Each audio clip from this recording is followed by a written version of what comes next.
auditeurs, chers téléspectateurs, bonjour, bonsoir. Et dans le cadre de la mise en œuvre du plan stratégique de l'Université du Burundi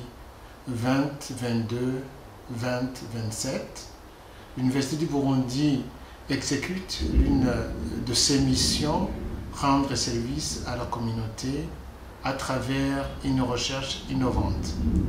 Ainsi, les résultats de la recherche seront présentés par nos différents chercheurs. Je profite alors de cette occasion pour inviter la communauté burundaise à se mettre en contact et solliciter davantage l'expertise de la communauté chercheuse de l'Université du Burundi pour qu'elle vous aide à trouver des solutions aux différents défis de développement auxquels vous faites face. Je vous remercie pour votre collaboration. Avec le financement de la Direction de la Recherche et de l'Innovation de l'Université du Burundi, le Centre de recherche en sciences et technologies des aliments, CRESTA en sigle, de la Faculté d'agronomie et de bioingénierie, a réalisé le projet Kokana, conservation des fruits sous forme d'une confiture au carotène naturel. Selon le responsable du CRESTA, Dr Nahimana Hilaire, le projet Kokana a été conçu pour relever un certain nombre de défis. L'objectif, c'était de répondre à certains défis que nous avons observés. Premièrement, vous savez, les fruits et légumes, ce sont des produits agricoles très périssables parce qu'ils sont très riches en eau. Ce qui fait que si on veut donc les utiliser, les consommer, on devrait les consommer à l'état frais. Mais le problème, c'est qu'en fait, ils sont saisonniers.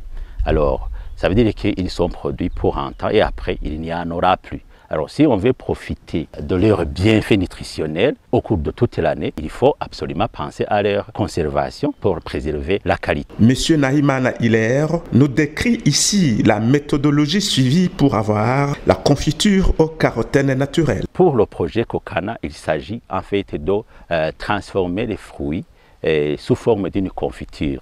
Pas une confiture ordinaire, puisque vous avez vu qu'il y a le mot qui s'appelle ici Kana, ça veut dire carotène naturel.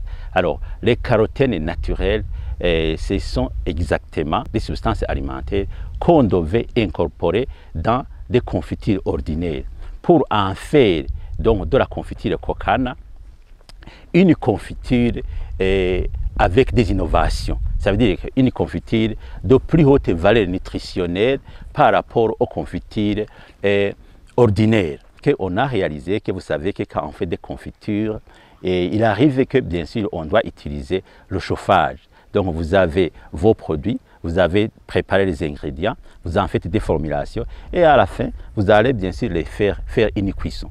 Or au cours de la cuisson, vous savez que dans les fruits et légumes, il y a des nutriments, surtout les micronutriments, qui sont thermosensibles. Alors pour les confitures ordinaires, quand on est en train de faire la cuisson, les substances nutritives et thermosensibles, bien sûr, sont détruites par la chaleur. Après avoir subi ces détériorations sont dues à la chaleur, ça veut dire que maintenant, le consommateur va quand même consommer le produit qui a une qualité nutritionnelle moindre par rapport à la qualité originale. La qualité originale, c'est la qualité optimale, c'est celle dont détiennent les fruits et légumes juste au moment de la récolte. C'est à ce moment-là où vous avez quand même une qualité optimale. On a fait penser à cela parce que les carotènes naturels ce sont aussi des composants alimentaires qu'on trouve dans les fruits et légumes, mais eux, ils résistent à des températures de cuisson. Si on les incorpore maintenant dans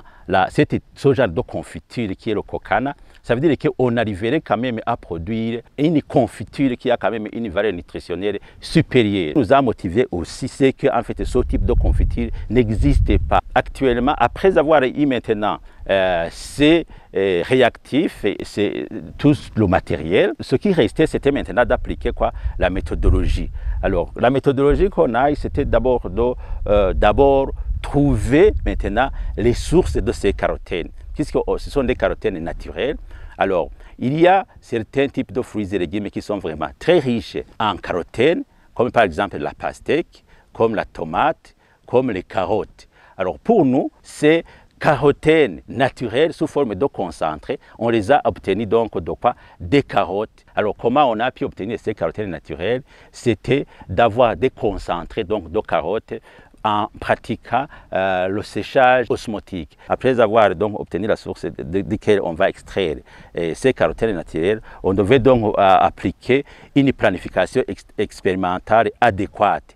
Alors, on a adopté la planification orthogonale, ce qui veut dire qu'on devait faire différentes combinaisons des ingrédients pour pouvoir donc arriver à produire, à maintenant déceler quelle est la combinaison la meilleure pour pouvoir donc obtenir notre produit en question. Alors maintenant, jusqu'à présent, ce qu'on a réalisé jusqu'à présent maintenant, on est quand même parvenu à, après avoir fait beaucoup de combinaisons expérimentales, on est quand même parvenu à arriver à une combinaison qui nous a semblé quand même la meilleure. On doit observer différents types de critères pour dire que telle ou telle combinaison expérimentale est meilleure. On va avoir bien sûr les analyses de qualité. Alors on est parvenu quand même à avoir une combinaison meilleure qui nous est fait arriver maintenant à produire ce type de produit que vous voyez ici. Il reste à finaliser l'analyse de la qualité du produit en vue de sa vulgarisation. Et après l'avoir fabriqué très récemment, vous savez qu'il y a même une foire à Bujumbura, à l'hôtel-ressources du Nil. Alors quand on a appris cela, on a dit qu'il fallait finalement prendre notre produit et l'amener là-bas à la foire. Quand bien même on n'a pas encore analysé d'autres critères de qualité, puisque ici, il y a encore des analyses qu'on aura à faire. Alors, arrivé à cela, à l'hôtel sur ce dîner, vraiment, le produit a attiré vraiment les consommateurs. Alors, voilà, donc grosso modo, ce qu'on a pu réaliser. Qu'est-ce qui reste? On devra continuer maintenant à produire beaucoup, maintenant pour maintenant se focaliser maintenant sur l'analyse de la qualité. Donc après avoir fait l'analyse de la qualité, c'est à partir de ce moment-là maintenant que nous allons maintenant parvenir à fixer définitivement quelles sont les conditions finales pour avoir donc ce produit.